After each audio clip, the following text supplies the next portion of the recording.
मुझे दिख गया वहाँ किसी का घर है। हम होता क्या है, हमारे जैसे गाड़ियों का काफिला चलता है ना, लोग आ जाते हैं देखने पूछने। कोई भी एक पोलाइट सा बंदा सिंपली किसी लोकल बंदे से बात कर ले, नमस्ते, किसी की परमिशन नहीं चाहिए हमें ये वेलकमिंग करना है। और रात को कभी कभी गश्त पे पुलिस निकलती है, वो आ जाती है देखने। आपकी गाड़ी कितनी भी बड़ी हो, इंडिया की सबसे बड़ी लंबी एसयूवी हो आपके पास, 2 से ज्यादा लोग कभी कंफर्टेबल नहीं हो सकते। उसका कि आप किसी भी तरीके का खाना अपने टेंट के आर बाहर छोड़ के नहीं सोच रहे। भालू है ना, इस पेड़ पे भी चढ़ जाएगा अगर हमें खाने का मन किया उसका, तो मैं यहाँ चढ़ जाऊँ, भालू मुझसे तेजी से ऊपर चढ़ जाता है। बट हाँ, सबके पास कैरावन रखने की भी जगह नहीं होती है, कैरावन चलाना भी आसान नहीं है, उसके लिए भी टेक्निकलिटी ज्यादा है। कैरावन सब जगह आसानी से नहीं जाता है। प्लस पॉइंट है, नेगेटिव पॉइंट्स है। जो तरीका आपको सूट करता है वो तरीका बेस्ट है, आप उस तरीके से कीजिए। चाहे ग्राउंड टेंट हो, चाहे कैरावन हो, वो आपकी चॉइस है। जो आपको सूट करे आप उस तरीके से। लोकल्स कुछ नहीं कहते हैं ह्यूमन से। मेरे हिसाब से आज तक मेरे इतने 6-7 सालों में कोई खराब इंटरेक्शन नहीं हुआ। ज्यादा से ज्यादा ये हुआ होगा तो ये होगा कि नहीं जी आप निकलिए यहाँ से, हम नहीं करा सकते आपको।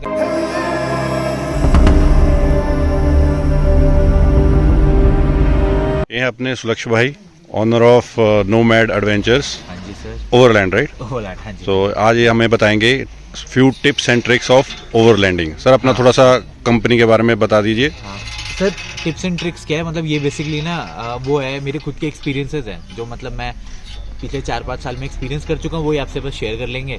बट मेरी कंपनी नोमैड एडवेंचर्स ओवरलैंड है। हम लोग ना थोड़ा सा ओवरलैंडिंग से रिलेटेड इक्विपमेंट सेल करते हैं, जिससे कैंपिंग थोड़ी आसान हो जाए। फिर लोकेशंस में थोड़ा इन्वेस्ट कर रहे हैं कि आपको जगह मिल जाए जाके कैंपिंग करने के लिए, कंफर्टेबल रहे, सेफ रहें। और तीसरा, अभी ट्रिप्स कराना शुरू कर रहे हैं, तो जो लोग एक्सपीरियंस नहीं है, जो अकेला नहीं जाना चाहता, जिसे ग्रुप का साथ चाहिए, तो वो भी हम धीरे धीरे शुरू कर रहे हैं। हम लोग के जो एक्सपीरियंसेस अपने रहे हैं उससे रिलेटेड हम लोग अपने एक्सपीरियंसेस और थोड़ी सी नॉलेज और वो आपके साथ शेयर कर लेंगे। तो एक अभी सेशन कर लेते हैं रिगार्डिंग ओवरलैंडिंग या कार कैंपिंग या कुछ भी बोल लीजिए इसको। टेक्निकल नाम देना तो बड़ा आसान है, कुछ भी बोल सकते हैं, पर हम अपने मन की तरीके से करना चाहता है हर कोई, और हर बंदे का तरीका अच्छा है, हर बंदे का तरीका सही है, क्योंकि जो वो करना चाहता है ना, वो बेस्ट तरीका है। तो भी क्वेश्चन है आपके एंड में, वो क्वेश्चन ले लेते हैं एक बार। और हो सकता है कि मुझे किसी क्वेश्चन का आंसर ना भी आता हो, लेकिन हम लोग इतने सारे लोग हैं तो कोई ना कोई कलेक्टिवली जरूर अपनी नॉलेज शेयर कर सकता है। तो सबसे पहले तो यही क्वेश्चन उठता है कि अरे ओवरलैंडिंग होती क्या है बेसिकली। तो ओवरलैंडिंग का जो इंटरनेशनली या कहीं पे भी बोला जाए, जो एक डेफिनेशन है, वो ये है कि आप अपने व्हीकल को यूज़ करके, चाहे वो 2 व्हीलर हो चाहे वो 4 व्हीलर हो, आप उस व्हीकल को यूज़ करके नई अनएक्सप्लोर्ड लोकेशंस में जाना चाहते हो। और वो लोकेशन से ज़्यादा इम्पोर्टेंट आपकी जर्नी भी है। बट ओवरलैंडिंग में जो आपका रास्ता है, जब आप ट्रैवल कर रहे हो, जा रहे हो, वो भी उतना ही इम्पोर्टेंट है जितना आपकी डेस्टिनेशन है। तो ओवरलैंडिंग में बस इतना ही फर्क है। मेरे एक्सपीरियंस में क्या रहा है, किसी भी पब्लिक प्लेस पे आप ओपनली या अकेले में फॉरेस्ट एरिया में नहीं कीजिए उनके साथ अगर आप जा रहे हैं, you have to make sure कि आप किसी की प्राइवेट प्रॉपर्टी पे जा रहे हैं। वो प्राइवेट प्रॉपर्टी या तो कमर्शियल हो सकती है कि भाई किसी ने कैंप साइट या खोला हुआ है, कैंप ग्राउंड खोला हुआ है, आप वहाँ पर उसको रेंट पे करके, जो भी फीस होती है वहाँ ओवरलैंडिंग के लिए अपनी गाड़ी लगाने के लिए, जनरली जो मैंने नोट, आपको हम सेफ एरिया दे रहे हैं करने के लिए, वॉशरूम एक्सेस है, जो भी है, तो 500 रुपये ऑन एन एवरेज रहता है। कहीं 1000 भी होगा, कहीं 200 रुपये भी होगा। तो प्राइवेट प्रॉपर्टी इसकी, कमर्शियल है तो बहुत ही बढ़िया, क्योंकि अगर वो कमर्शियली उस जगह को चला रहा है तो आप उतने ही सेफ हैं, आपकी फैमिली उतनी ही सेफ है जितनी उस बंदे के बाकी कस्टमर्स, क्योंकि वो उनकी भी सेफ्टी का ध्यान रखता है, आप भी उसके कस्टमर हैं। तो कमर्शियल मिल जाता है, वो बहुत अच्छा है, क्योंकि ग्रुप में स्ट्रेंथ होता है। तो आप अगर 4, 5, 6 लोग हैं तो आप सबसे पहले जो आपका ह्यूमन सेफ्टी वाला पॉइंट होता है वो कवर हो जाता है, कि 4-5 लोगों से वैसी कोई बदतमीजी या परेशानी नहीं करता है देख के। बट सबसे की ये होता है, जब आप फैमिली के साथ ट्रैवल करते हैं, सोलो होते हैं ना, तब लोग एग्रेसिव नहीं होते हैं आपकी तरफ। लेकिन आप 5, 6, 7, 8 लोग, 10 लड़के, बॉयज, मैन अगर जाते हैं तो जनरली लोग थोड़े इतने वेलकमिंग नहीं होते हैं। तो सबसे पहले यही करना है, अगर आप एज अ ग्रुप जा रहे हैं तो एक बंदा जो भी असाइंड है ना ग्रुप में, जो बात करता है, जाते ही जहां भी आप कैंपिंग करने की सोच रहे हैं, सपोज आपने सोचा है हमें रोड के किनारे ये खाली जगह मिली है, पता नहीं है ये किसकी है, पर जगह अच्छी है, हम यहाँ कैंपिंग कर सकते हैं सेफली। आसपास जो भी लोकल हो, जैसे मुझे दिख गया वहाँ किसी का घर है, हम होता क्या है, हमारे जैसे गाड़ियों का काफिला चलता है ना, लोग आ जाते हैं देखने पूछने। कोई भी एक पोलाइट सा बंदा सिंपली किसी लोकल बंदे से बात कर ले, नमस्ते जी, हम लोग यहाँ आए हैं, ऐसा सोच रहे करने की, ये जगह किसकी है, क्या है, कोई दिक्कत तो नहीं, हाँ हम तो ठीक है, सिंपल बात कर ली ना किसी एक भी लोकल से, किसी की परमिशन नहीं चाहिए हमें, पर हमें ये वेलकमिंग करना है, होना है उनके लिए। बट अगर आपको कोई वहां नहीं दिखता तो कोई बात नहीं, आप करो अपनी कैबिन, बट कोई दिख जाता है लोकल, हमेशा उसे ग्रीट करें, इग्नोर ना करें। अगर वहां से दूर से खड़े होकर कोई लोकल देख रहा है और आपको लग रहा है हमें कौन मना करेगा, या हम कर लेते हैं, ऐसा ना कीजिए। जो भी लोकल दिख रहा है देख रहा है, नमस्ते जी कैसे हैं जी, आइए, या आप जाइए, लोकल से एक बात कर ली। कल को और कोई आ भी जाता है तो आप क्लियरली बोल सकते हैं भाई राम प्रसाद मिला था हमें, हमने तो की थी राम प्रसाद से बात। रात को कभी कभी गश्त पे पुलिस निकलती है, वो आ जाती है देखने, स्पेशली नदी किनारे होते हैं तो वो देखते हैं कि भाई कोई खनन तो नहीं कर रहा इलीगल, तो पूछने आ जाते हैं आप क्या कर रहे हो यहाँ पर, तो हम बताते हैं अरे भाई हम तो मिले थे, दिन में आया था और राम प्रसाद से पूछा था, हम तो कैंपिंग कर रहे हैं जी। आपकी गाड़ी कितनी भी बड़ी हो, इंडिया की सबसे बड़ी लंबी एसयूवी हो आपके पास, 2 से ज्यादा लोग कभी कंफर्टेबल नहीं हो सकते। उसका रीजन ये है कि आप सिर्फ 1 या 2 दिन के लिए अगर जा रहे हैं प्री प्लान, जहाँ आपको पता है कि यहाँ सपोर्ट है, खाना मिल जाएगा, सुलक्ष है, वो एक्सपीरियंस है, वो हमें होस्ट कर रहा है, तो बात अलग है। जब आप खुद कैंपिंग के लिए जाएंगे आपको बहुत सारे सेफ्टी इक्विपमेंट, खाना बनाने का सामान, अपने कपड़े, 10 चीजें और आप अपने साथ लेके चलते हो। और एक फेल सेफ का दूसरा, चलो मैं 2 दिन जा रहा हूँ, मान लो पजामा भीग गया मेरा, तो 2 पजामे और एक्स्ट्रा रख लेता हूँ। मैं जा रहा हूँ, मेरे 1 कैन में काम हो जाएगा, 1 ही दिन का खाना बनाना है, लेकिन आप 2 कैन लेके जाते हो, हर चीज आप डबल प्रिपेयर होके जाते हो। पावर बैंक 3 से मेरा हो जाएगा 3 दिन में काम, आप 4-5 ले जाओगे पावर बैंक, तो आपकी गाड़ी में सामान होगा बहुत ज्यादा। और जब आपको वहाँ बेड बनाना है, वो सामान आप कहाँ शिफ्ट करेंगे, वो सामान आप आगे सीट पे डालेंगे, और वो लिमिटेड स्पेस होता है। चीज़ों का ध्यान रखना है। जमीन कैसी मिलेगी जहाँ आप जाएंगे, जब आप नई जगह एक्सप्लोर करने जा रहे हो, आपको क्या पता कि भाई वहाँ घास का मैदान मिलेगा कि पत्थर मिलेंगे, वहाँ एंगल होगा कि वहाँ फ्लैट होगा, हमें नहीं पता। तो ग्राउंड टेंट में थोड़ा वो सोच के चलना पड़ता है। दूसरा, ग्राउंड टेंट में बिछाने के लिए नीचे हमेशा वो हवा भरने वाली एयर मैट्रेस रखनी जरूरी है। उसका कारण ये होता है कि अगर हवा 9 डिग्री 8 डिग्री पे है तो ग्राउंड 0 डिग्री पे होता है, ग्राउंड ज़्यादा ठंडा होता है।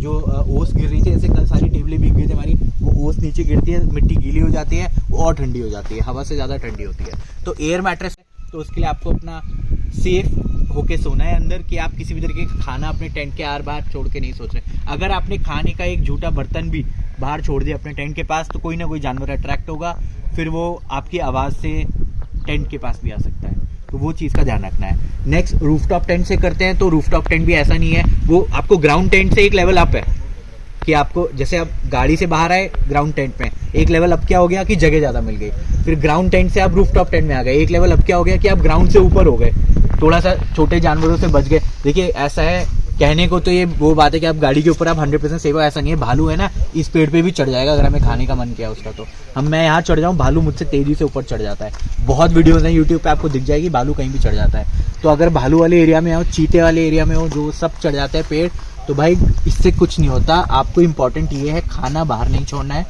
इसके अलावा नेक्स्ट मूविंग ऑन, अगर आपके पास सबसे बड़ा कैरावैन या कैंपर वैन है, किसी टेम्पो पे बना हुआ, बस के चैसी पे बना हुआ, तो कोई बात ही नहीं है, उसमें आपके सारे कंफर्ट फीचर्स होते हैं। आपको लोकेशन के बारे में भी बहुत कम सोचना है, सेफ्टी के बारे में इश्यूज़ नहीं है।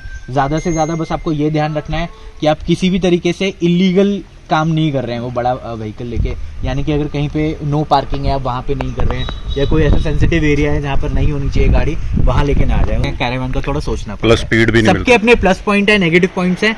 जो तरीका आपको सूट करता है वो तरीका बेस्ट है, आप उस तरीके से कीजिए, चाहे ग्राउंड टेंट हो चाहे कैरावैन हो, वो आपकी चॉइस है, जो आपको सूट करे आप उस तरीके से। इसके अलावा लोकल्स कुछ नहीं कहते हैं ह्यूमन से। मेरे हिसाब से आज तक मेरे इतने 6-7 सालों में कोई खराब इंटरेक्शन नहीं हुआ। ज़्यादा से ज़्यादा ये हुआ होगा तो ये होगा कि नहीं जी आप निकलिए यहाँ से, हम नहीं करा सकते आपको, आप जाओ हमारी जगह से जाओ। इसके अलावा आज तक किसी ने ज़बरदस्ती की हो, बदतमीजी की हो, ऐसा आज तक कभी नहीं हुआ है।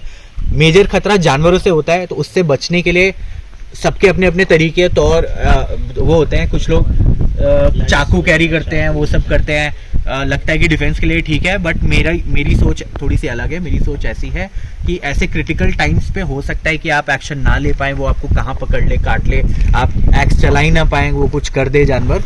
सबसे बेस्ट तरीका जो मैं आज भी, अभी मैं बहुत इनप्रिपेयर्ड आया हूँ इस ट्रिप पे, बहुत सारा अपना सामान नहीं लाया, पर मैं अपना पेपर स्प्रे नहीं भूला हूँ। पेपर स्प्रे अभी भी मेरे पास है, इजी टू रीच, मतलब अभी के अभी यहाँ मुझे दिख जाएगा चीता तो मुझे बस अपनी गाड़ी तक भागना है, मुझे पता है कहाँ पड़ा है। पेपर स्प्रे अपने हाथ हैंडी रखना है। पेपर स्प्रे की एक कंडीशन और होती है, वो हर 6 महीने में एक्सपायर हो जाता है जी, ठीक है। तो इस चीज़ पे ये मत सोचिएगा कि मैंने आज ले लिया है 300 रुपये का पेपर स्प्रे, अब पड़ा रहेगा 1 साल 2 साल तक मैं कैंपिंग कर रहा हूँ, ऐसा नहीं है। हर 6 महीने में आपको पैसा खर्चना पड़ेगा।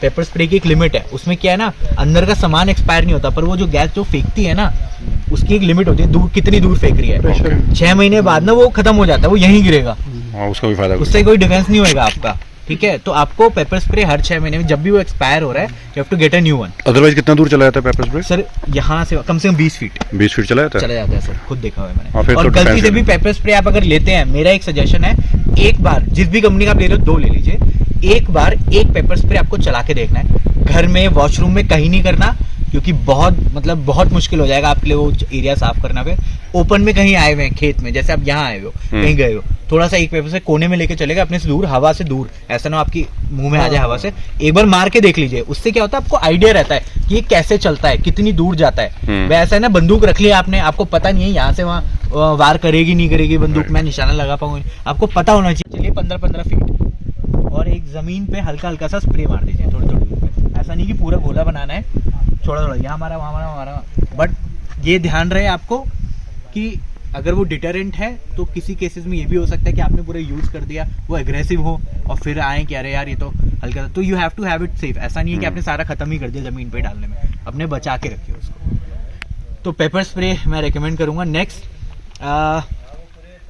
अपनी कैंप साइट जहाँ पे भी आप जाते हैं, सिंपल छोटी 2 मिनट का बोलूंगा कि प्लीज जैसे जा रहे जब जैसे आती जितनी साफ थी उतनी साफ छोड़ के जाओ। हम ये नहीं कह रहे कि किसी और का कूड़ा आप उठाओ, मत उठाओ भाई, जिसकी गलती है वो देखेगा, बाकी गवर्नमेंट भी तो कुछ करे, लेकिन हम जो लेके आए थे हमें वो वापस लेके जाना है वहाँ से। टू बी स्पेसिफिक, जैसे मैं अपना भी बताता हूँ, यहाँ थानों में ना अभी ऊपर भी चलेंगे, एग्जाम्पल के तौर पर आपको दिखाऊंगा, वो नाम नहीं लेंगे बट जहाँ हम खा रहे हैं खाना, अगर आप उनके साथ से पूछेंगे वे कूड़ा कहाँ डालते हैं, कोई नहीं, वो मोड़ दिखता है ना, सब यूं ही डालते हैं, सब यूं ही डालते हैं। अच्छा। मैं खुद यहाँ का, मेरी प्रॉपर्टी है ये, मैंने पूछना चाहा कि भाई कोई तो सोल्यूशन होगा, कूड़ा गाड़ी आती होगी, कुछ होगा, मैं बात कर लूंगा, सेटिंग बना लूंगा उससे कि भाई तू हर संडे मेरे यहाँ से ले जाया कर कचरा। बताया गया कि सब यहाँ से फेंक रहे हैं, तो भाई मैं उनमें से नहीं हूँ जो ये कर पाए, जो लोकल चाहे जो करें, मैं उन जैसा नहीं हूँ। यहाँ से जब हम नीचे जाते हैं ना वापस, तो वो जो जंगल वाला एरिया आता है, वहाँ पे कचरा पार करके, उसके पार करने के बाद जो शहर शुरू होता है ना सर, आप सब नोटिस करना चाहते हो, राइट में बड़ी सी ग्रीन की कचरा पेटी है, ग्रीन कलर की, वहां डालते हुए जाता हूँ हर बार अपना कूड़ा। तो जितना भी कूड़ा बनेगा सब अपनी अपनी गाड़ी में ले जाओ, जिसके में जगह होती है यार कहीं ना कहीं जगह, पैरों में रख के ले जाओ, 10 मिनट 15 मिनट आधे घंटे 1 घंटे बाद मिल जाएगा कूड़ा पेटी, वहां डाल दो। राइट। तो ये हमें ध्यान रखना बेसिक अपनी साइट का। नेक्स्ट, वाटर, फूड और पावर मैनेजमेंट। पानी बहुत इंपॉर्टेंट है, जितना आप सोच रहे हैं आपको लगेगा एक दिन खाना बनाने में, उतना ही एक्स्ट्रा लेके चलना है बर्तन धोने के लिए। सपोज आपको आज लगा कि मैं 10 लीटर के पानी में मैं आज पी भी लूंगा और खाना भी बन जाएगा मेरा, तो आपको 10 लीटर और चाहिए बर्तन धोने के लिए। ये सिंपल कैलकुलेशन ये कर सकते हो, और आप अलग अलग कैरी करें वो अच्छा है। क्यों, क्या कि कहना, आप एक पीने के पानी से ही अगर बर्तन धो रहे हैं, फिर आपको मान लीजिए पीने का पानी कहीं नहीं मिला और आपने उसी कंटेनर में मान लीजिए कहीं से लोकल नल का पानी भर लिया, अब आप उसे पीना तो नहीं चाहोगे, वो अंदर से लेकिन कंटेनर गंदा हो गया, उसमें थोड़ी डर्ट आ गई, कुछ आ गई, बर्तन तो धुल जाएंगे उससे पर पी नहीं पाओगे। तो पीने के पानी का कंटेनर और धोने का ग्रे वाटर ये अलग होना चाहिए।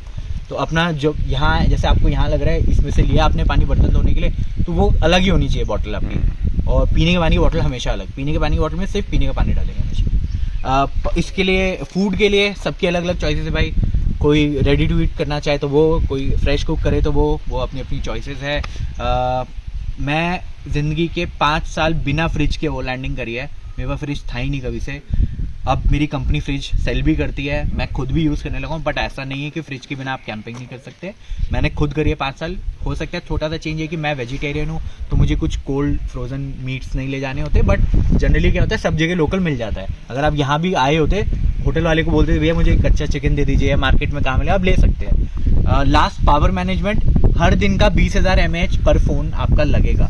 20,000 mAh क्यों? लोग बोलेंगे यार हमारे फ़ोन तो 4,000 mAh की बैटरी है, वो तो 4 बार चार्ज हो जाएगा पावर बैंक से। ऐसा नहीं होता है। जब आप कैंपिंग पे आते हो ना, आपका फ़ोन सिर्फ बात करने के लिए यूज़ नहीं होता है, आप फोटोज़ लेते हो, आप रात को फ्लैश लाइट जला के सामान ढूंढते रहते हो उससे, और टेम्परेचर ठंडा होता है तो बैटरी जल्दी डिप्लीट होती है। सेम चीज़ पावर बैंक के साथ होती है। अगर आपके पास 20,000 mAh का पावर बैंक है और आज रात आप इस बोनट पे रख के उसे सो जाएंगे, कल सुबह वो हाफ हो गया होगा ऑलरेडी, बिना यूज हुए। हमारा तो गाड़ी के अंदर ही खत्म हो गया। यही होता है सर। तो पावर बैंक जितनी ज्यादा ठंडी जगह होगी उतनी जल्दी वो डिप्लीट होगा बिना यूज हुए। तो 20,000 mAh पर फोन चलेगा, ये मेरी कैलकुलेशन है, मैं आपको बता रहा हूँ। देखिए लैपटॉप वो सब तो आगे सोचना पड़ेगा, वो बड़ी बात है, पर मोबाइल के हिसाब से अगर आप 5 दिन के लिए जा रहे हैं तो आपको 20-20 हज़ार के 5 पावर बैंक चाहिए। या आपको ऐसे प्लान करनी है कि मैं 2 दिन, मेरे पास 2 पावर बैंक है, 2 दिन बाहर रहूंगा, तीसरे दिन किसी ढाबे पे रुकूंगा 7-8 घंटे, या रूम में रहूंगा 7-8 घंटे, नहाऊंगा धोऊंगा, वहां चार्ज कर लूंगा अपने पावर बैंक दोबारा, फिर 2 दिन और बाहर रहूंगा।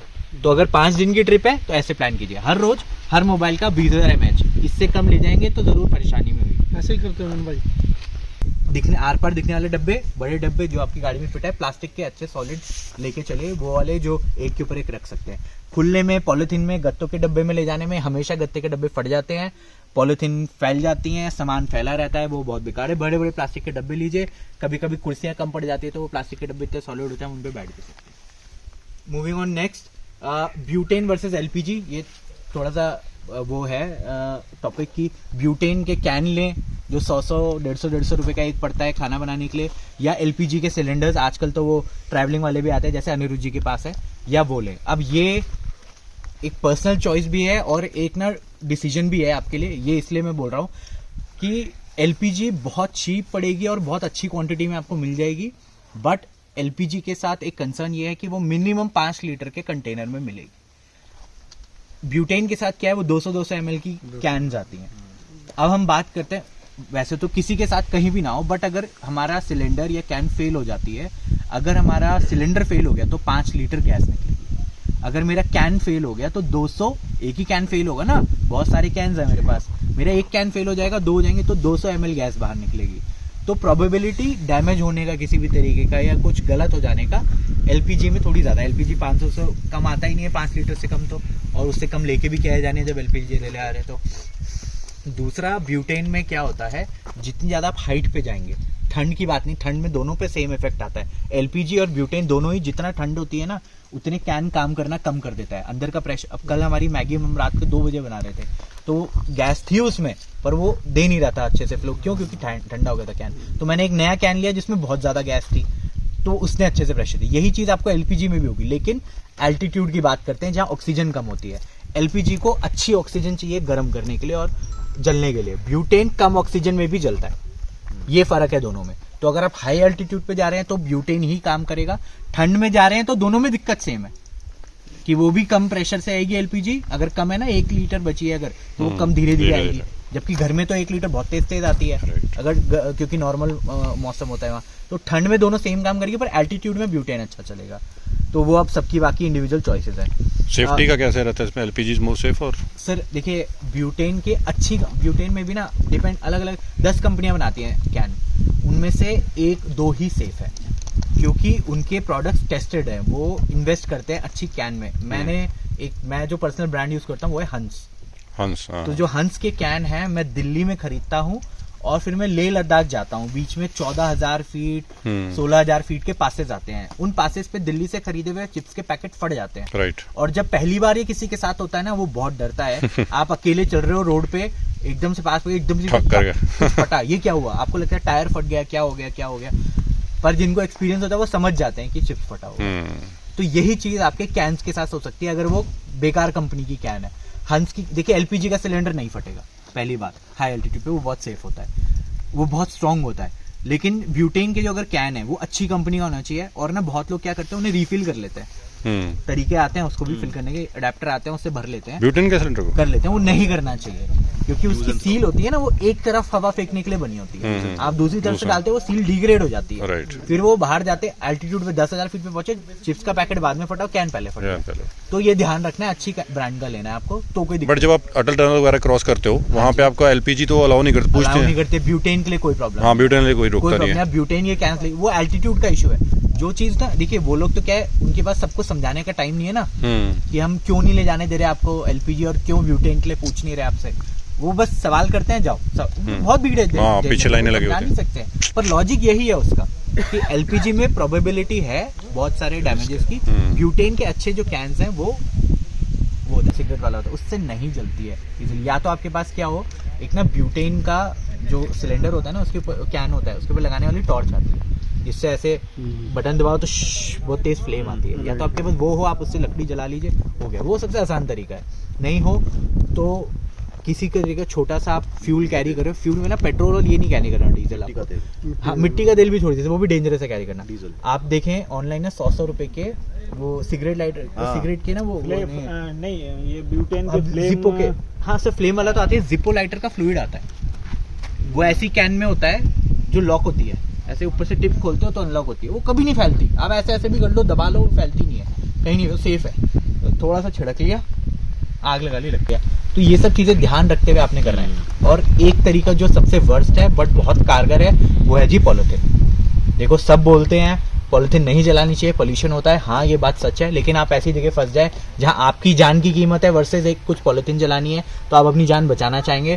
तो देखिए पॉलीथिन ऐसी चीज़ है, ऐसा जलाती है गीली लकड़ी को भी कि बस वो आग नहीं बुझती है। फिर वो पॉलीथिन थोड़ी अच्छी क्वांटिटी में हो। पॉलीथिन सबके पास, प्लास्टिक की बॉटल्स होती हैं अपने पास, गाड़ी में पॉलीथिन होती है, निकाल लीजिए, लकड़ी के साथ रखिए।